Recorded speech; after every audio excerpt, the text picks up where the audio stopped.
I'm Jenny Robertson, founder of the On Purpose Woman Global Community and founder and publisher of On Purpose Woman magazine. I'm really excited to share with you the speaker portion of our Connections Over Coffee gathering of the On Purpose Woman Global Community. Beth Knaus is speaking on how to write about what you do so your clients understand. Beth is an award-winning copywriter and messaging consultant from Norwood, Massachusetts. She loves to work with female solopreneurs who know they're good at what they do, but who need help defining their authentic voice and using it to attract their ideal clients through targeted website copy and content. Beth is also an author, speaker, and workshop facilitator. And you can find out more about Beth at her website, which Beth, I did not write down, and I know it's not your name, so you could tell us your website when you start speaking, okay? Thanks for being with us today. I'm excited to hear what you have to say. Thank you so much. So I'm going to tell you, ladies, just in case, as is the scenario many times when we are on Zoom, my electricity just went out and I'm using my phone for my Wi-Fi. So far, it looks pretty good, but let's hope we get through it. Thanks for having me today. I'm going to share my screen, if that's okay, because I did make some slides for today to keep me on track, really, more than anything else. And I just want to present. All right, let's go. All right, so my website is www.that'saspade.com, which is the name of my business, as you can see. And we're going to jump right in. So Jenny always gives a lovely introduction, so I don't really need to say anything more about me. So the first thing I want to talk about is what you want to say versus what your clients need to hear. Let's see, I want to see my phone so I can watch my timing. Okay.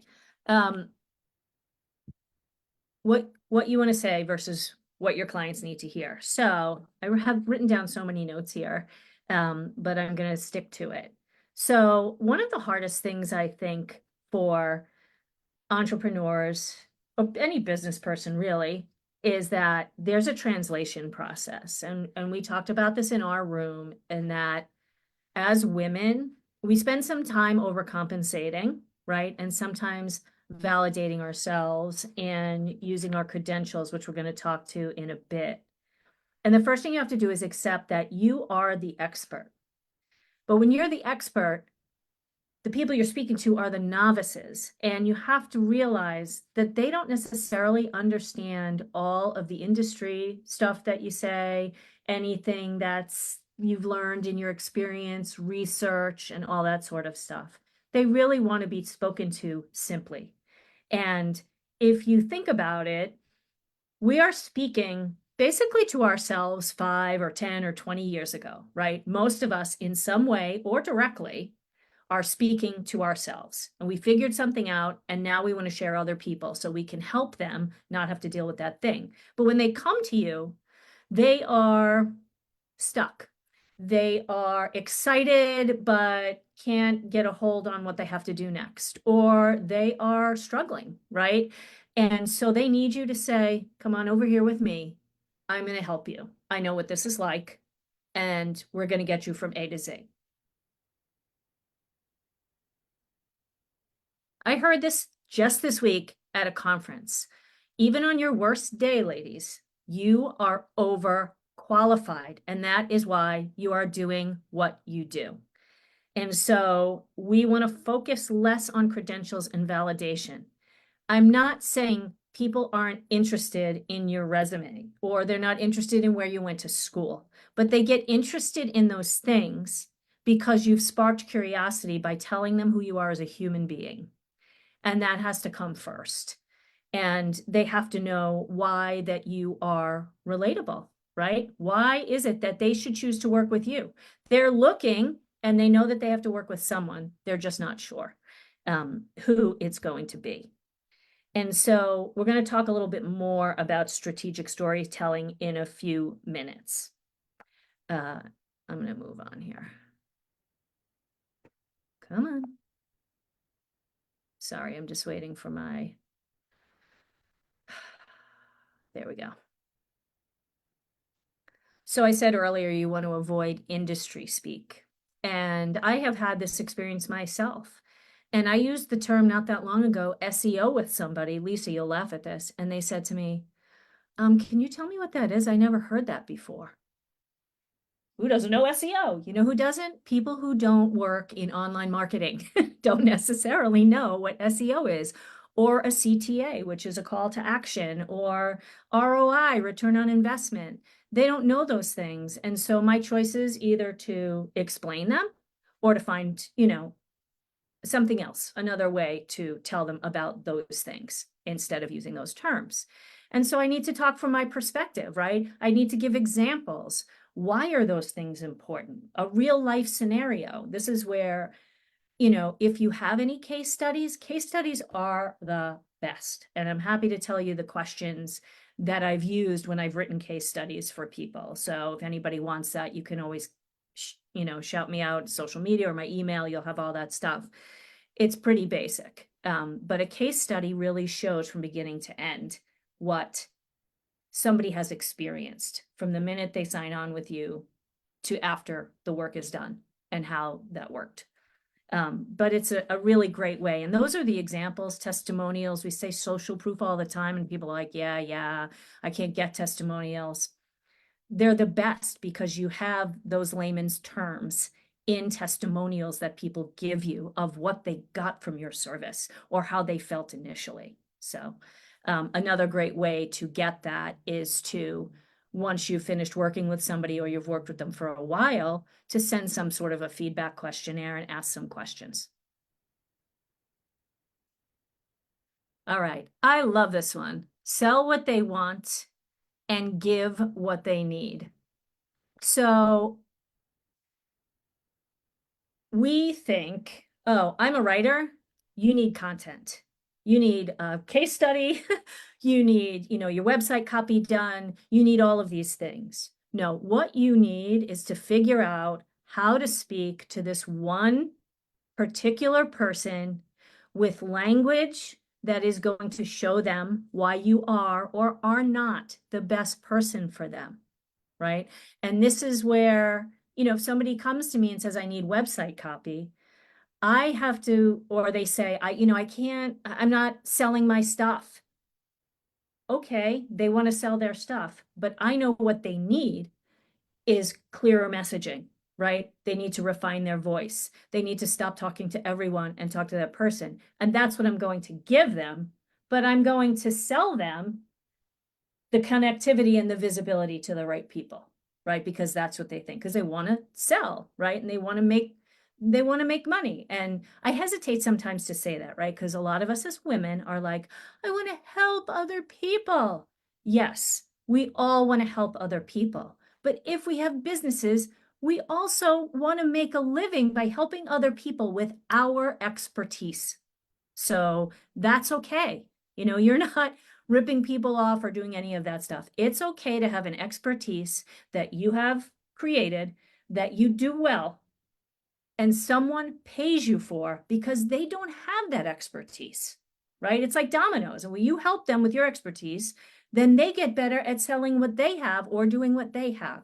So there's a give back in there. It's not only about the money. I just know that a lot of the times women who are in business struggle with this money piece. And so you really want to make them curious about you with the things that you say, or by telling stories. And we'll get into strategic storytelling in a moment. But you have to make people curious, right? I run into this, and anybody else who's worked in the website world or the marketing world, people want to open a vein and tell you all of this factual information. Here are my facts. Here's my data. Look at how much I know. Nobody's reading that stuff, folks. Nobody. There's no curiosity in it, and there's also no interest in learning past that because people are like, this is boring. It doesn't connect to people. I'm not saying you can't use data. I love data. In fact, when you are talking about something that's a little more intangible, data is what grounds it, right? If you're talking about, like, for instance, I'm going to call Penelope out because she brought it up. Sound and vibrational healing, to some people, that's a kind of woo-woo, spiritual, other thing. It's intangible, but it does something to you and it gives you a certain feeling. So if she has a statistic or two that people see is from a credible source, that grounds what she's talking about. And I think that that's a really important thing. But, you know, too much information scares people away. You have to give them some things, some nice, clear things, because you want them to connect with you. Because they're not only looking for the industry, they're not even just looking for the service. They're looking for the right person to provide that service. And you may be, and you may not be, right? All right. So facts and feelings, my favorite thing. I use this all the time in life. And here I have the tangible versus the intangible. So anytime, if you think about it, that there is, first of all, I'll tell you where it comes from. It's something I learned from my dad earlier on in life, that when there's a situation, there are feelings and you're entitled to those feelings. But once you deal with them, you then also still have to deal with the facts, right? And so that's where this comes from for me. And anytime you look at a sales opportunity, an ad on TV, my favorite is pharmaceuticals, right? They play this music and they're singing about the horrible name of the drug. People are in these clothes and they're having fun and it's a sunny day. In the background, they're giving you the facts. People who take this for too long lose an arm and you could, you know, grow a goiter and you could do all these other things, but your skin's going to be clear, right? So they put that stuff in the background because they have to give it to you, but they're playing to the feeling. And there's other facts about the benefits of drugs. I'm not saying it's only bad, but I just want you to see next time you watch a commercial, you're going to be like, oh yeah, there it is. Or like when you look at an insurance commercial, right? They are making light of an accident. You know, if you think of the jingles and all the things for all of the insurance companies, they make light of it because they want you to feel safe and they want you to feel like you're going to be safe with them. So, but in the meantime, you see a car crash or you see that guy riding a unicycle down Manhattan at 4:30 in the afternoon. So facts and feelings, right? It's like this. It's like a little, I think the word is, it's not tumultuous. I'll think about it. But just slightly up and down when you're talking to people, right? People come to us with pain points, how they feel, why they're looking for you, but you also want to consider the struggles. I come to you and I say, Vicki, I just can't get my business organized. I'm working 12 days, 12 hours a day, 6 days a week, and I just can't do it. What does that mean though for them? That means they don't have time for other things. That means it lowers the value of their work because they're working more hours for the same money because they can't get organized. It means that their health is at risk. There are all these other things that they're not saying to you, but you know are part of the problem. So you're playing to those. You are also thinking, we have to think about the fact piece of it, right? In our group, I talked about, I don't have this in the slides, but value and relief. People think about buying because of emotion, but in the end, if they're looking at you and 3 other people, where am I getting the most value, right? We feel like this over here, I'm overwhelmed in this and that. Before I give you $1, what are you going to do for me, right? We've had it go on in our own heads. So, you know, what is your solution? How will you treat people? What is your process? And the results. So the results at the end, yes, somebody might feel great, but what do they walk away with? What tools have you given them that they can look back and say, oh, this person gave me this guidebook. This person gave me this journal. This person gave me this thing. And inside of it, I have the templates to create a landing page or, you know, whatever it is. But you also walked away with feelings. And people sometimes confuse results and outcomes. We hear these words all the time. So the result is boom. It's our last day of working together. Here are the results at this point. Here's what you walk away with. The outcome is 3 months later. How has it helped you as a person or as a business person? So there's a lot of nuance in all of these things. And sometimes one sentence can capture all of this. It's not like you have to write a page about solutions, a page about results, a page about outcomes, but you have to remember to kind of weave them into all the things. I'm sure that's pretty confusing. One of the things I really focus on that brings a lot of these things out naturally is strategic storytelling and how this sets you apart, right?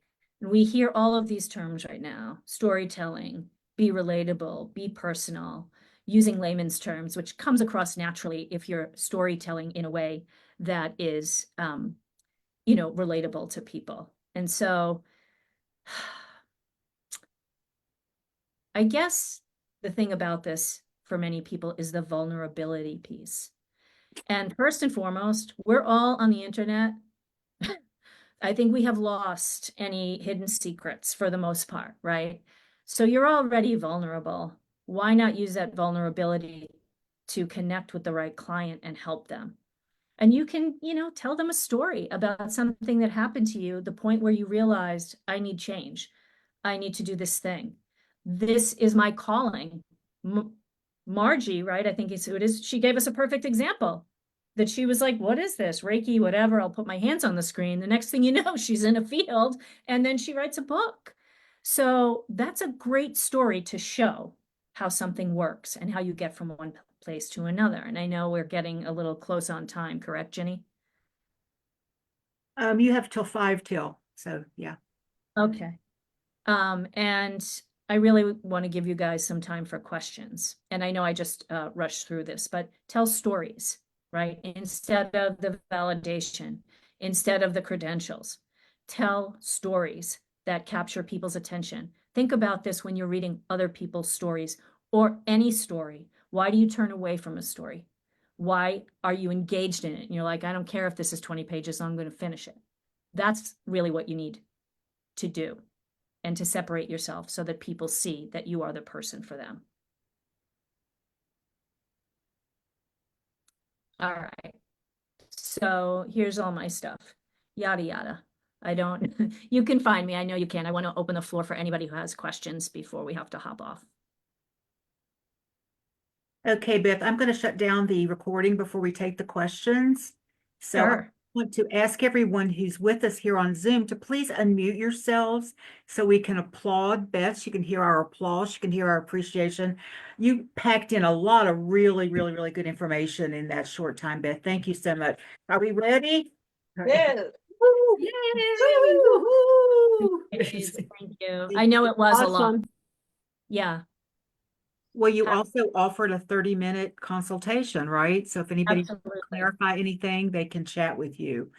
So be sure you take Beth up on that. And I want to thank anyone who's watching this live or watching the replay on our YouTube channel. Please check out all the other women on our channel who share their gifts, their wisdom, and their expertise to inspire you to move forward, whether it's about your business or other parts of your life. If you want to join us on one of our Zoom gatherings or an in-person gathering in Columbia, Maryland or Tallahassee, Florida, go to my website, opwgc.com, where you can find out all about our community and the magazine. You can also find out all about Beth in the text of this video, as well as ways to get in touch with her. Thanks for watching.